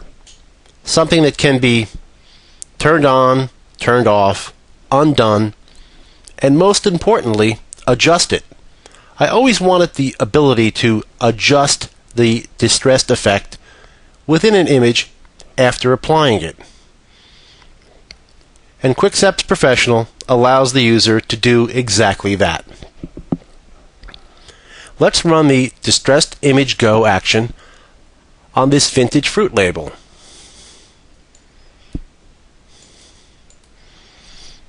After initiating the action, you'll need to locate the Distressed Textures folder that should have been copied to your desktop along with everything else that came with QuickSeps Professional. Here we have 10 distressed files. Let's choose Scratchy Grunge and click Place. That file is now placed over the target image. Now we need to make sure it fills the entire image by grabbing the handles in the corners, whether it be horizontally or vertically, and filling the entire area. Once it's done, hit the Enter key on your keyboard.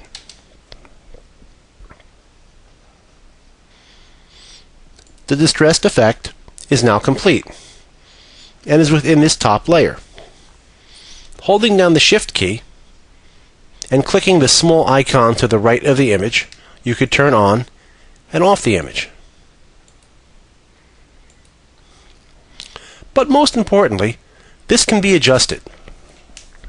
Let's go to Image, Adjust, Curves. Bring the curves up, and we can intensify the distressed effect. Bring them down, and we can lessen it.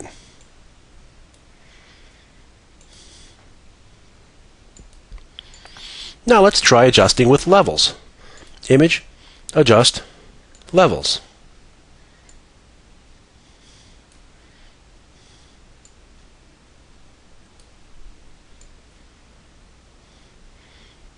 Just about any form of adjustment within Photoshop can be done to the distressed effect.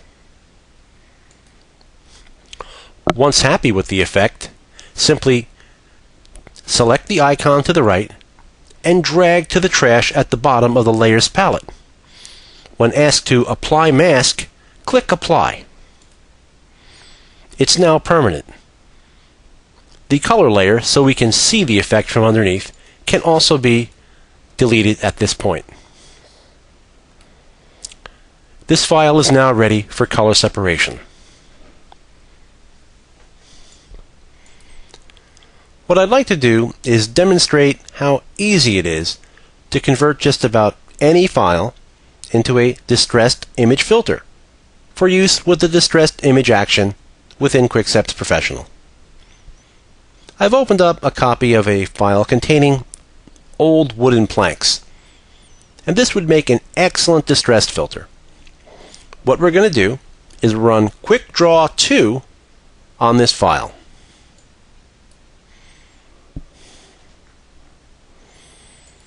Once complete, we have a piece of artwork that is black and white and will work very well as a distressed filter. Let's go up to the File menu and choose Save As. Next to Format, we want to select Photoshop PDF. We need to save this as a PDF document. We also need to place it within the Distressed Textures folder within QuikSeps. Click Save. When the PDF Options dialog opens, make sure JPEG is clicked and the quality is set at 12 maximum. Click OK.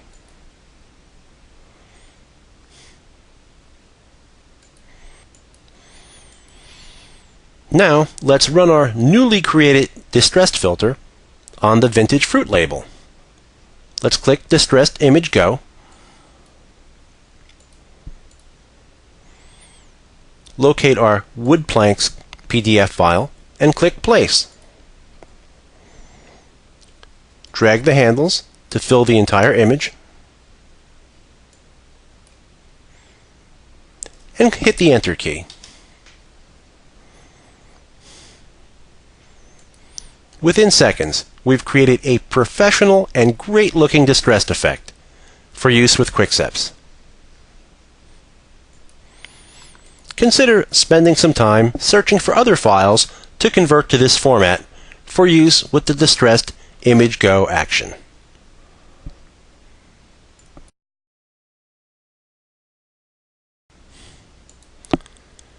Outputting a proof of the color separation itself to an ordinary color inkjet printer might give you a good idea of what to expect on press.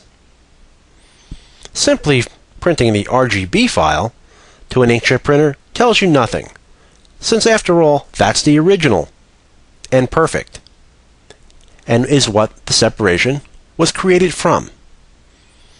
So in order to create a proof of the color separation, first we need to delete the RGB channels within the file if they still exist. Let's do that now by clicking the Delete RGB Channels action.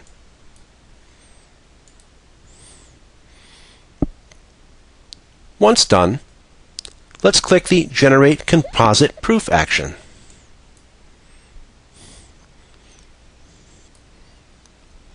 The message is now instructing you that after hitting stop, we need to shift-click each channel in the Channels palette and then resume the action by clicking the now red button.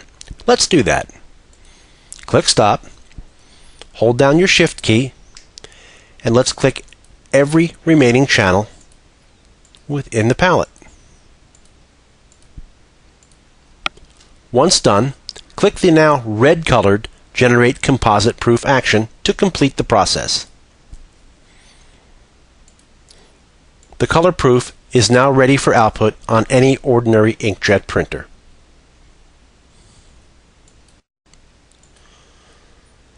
This method can be used to generate proofs for simulated process, true CMYK process, grayscale, and index separations, in addition to spot color. Keep in mind that if attempting to output an index separation as a color proof, you're not going to get an accurate rendering of how the file is going to look if you attempt to up or down sample it just by manually reducing the size to fit on a sheet of paper could destroy the effect of that index print. Also keep in mind that some files actually print much better than they appear on screen when viewing the color separation. So use this as a tool along with past experience to get an idea of how files might perform within your production environment.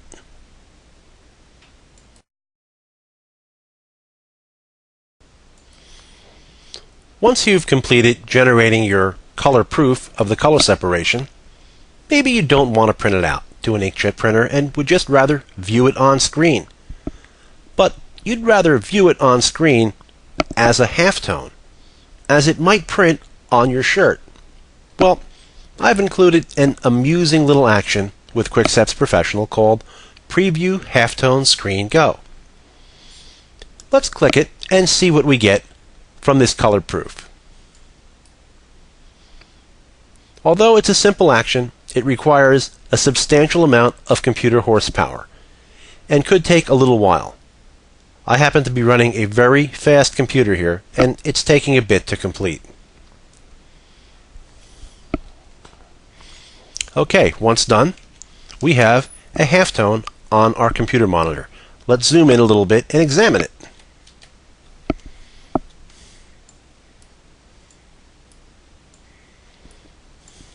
Now, I'm not sure exactly how much this will help, but it's a nice little extra tool to have at your disposal to be able to view your artwork as a color halftone on your monitor.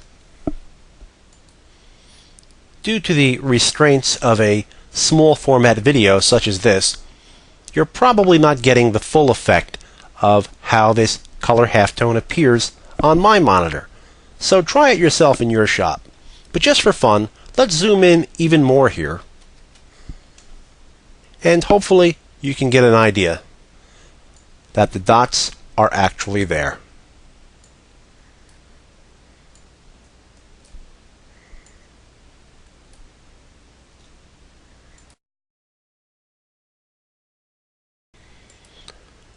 Outputting your color separations to film normally requires the need of a RIP software program.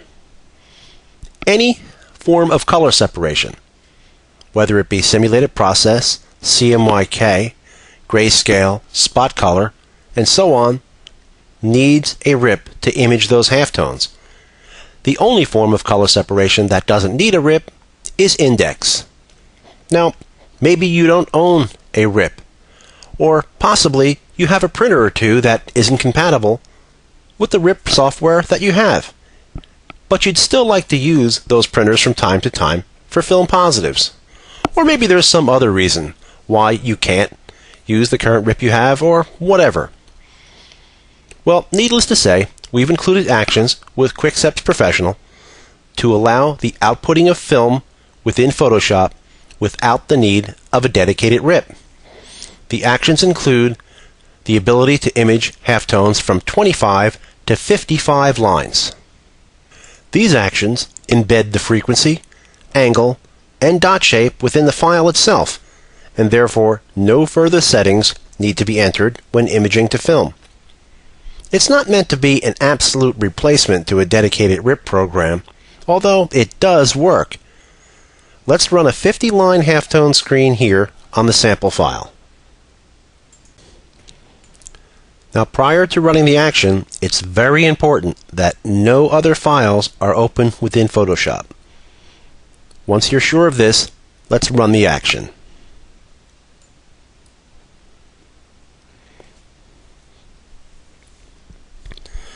When this message box appears that the object previous document is not currently available, this indicates the process is now complete. Click Stop.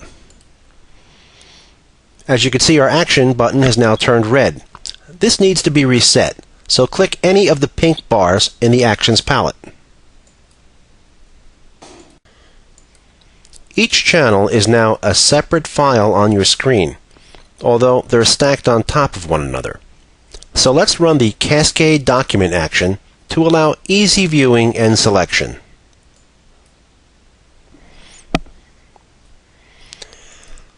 Now let's zoom in on one of the files to get a closer look. Let's choose the underbase.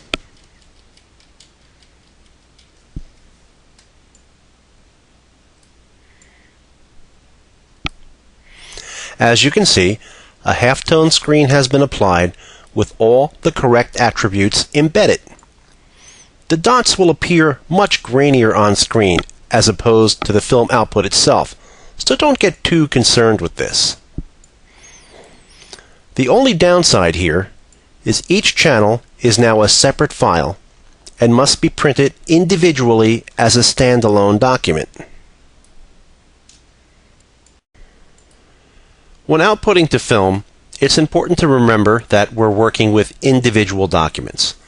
So make certain to check registration marks for each individual file, since if you don't, it'll be very difficult to correctly line these up on press.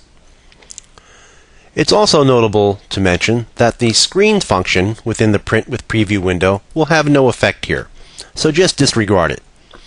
All of that information regarding angle, dot shape, frequency is embedded within each document. It's also impossible to label each of the color separation channels with its color name, so you're just going to have to manually note this on each film. There is no way around that. Yes, this more than likely won't replace a dedicated RIP program, but when none is available, it's an excellent alternative.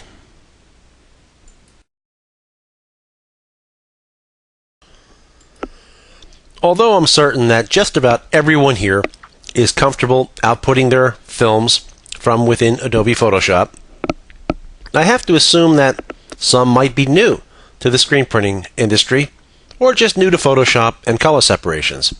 So let's review it here, at least briefly. When your color separation is complete, I advise deleting the RGB channels, as sometimes they could create problems when outputting the films. Also make sure that the eye next to each channel is selected. Now let's go to the File menu and choose Print with Preview. I'm assuming your page setup has already been selected. Now, the most important thing to check first is the Show More Options box, since we're going to need these variables in this area. The second most important thing is the Output box. Let's select Color Management. Next to Profile, this must say Separations. If it doesn't, it's not going to work. Now let's choose Output once again and set the rest of our printing variables. We need to select registration marks, and if you choose, labels, so each film is labeled with the correct color information.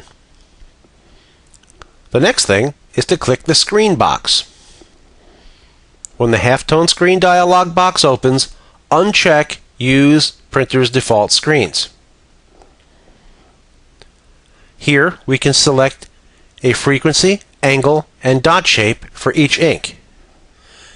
Seeing that this is a simulated process color separation, we're going to choose the frequency of 55, the angle of 56, and choose the dot shape of ellipse. And make sure Use Same Shape for All Inks is checked.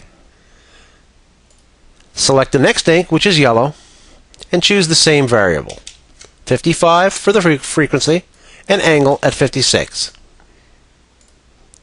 And let's do this for each ink.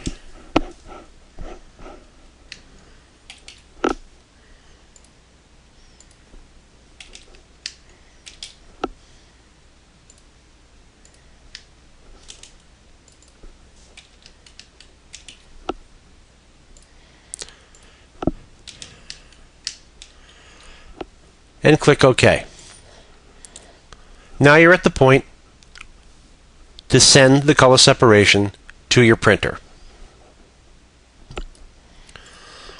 Also keep in mind that the settings that I entered within the halftone box relate to simulated process color separation. Those settings are different for process color, and they simply don't exist for index, and they could be very different indeed for hard spot color. So please refer to the manual for information on the correct settings to use for each type of file to output. I'd like to thank everyone for watching the video and for your trust in my product. I hope you found it both informative and helpful with integrating QuikSeps Professional in your art department. If I could be of any further assistance, please email support@quickseps.com, or if your issue requires immediate attention, call between 10 a.m. to 5 p.m. New York time.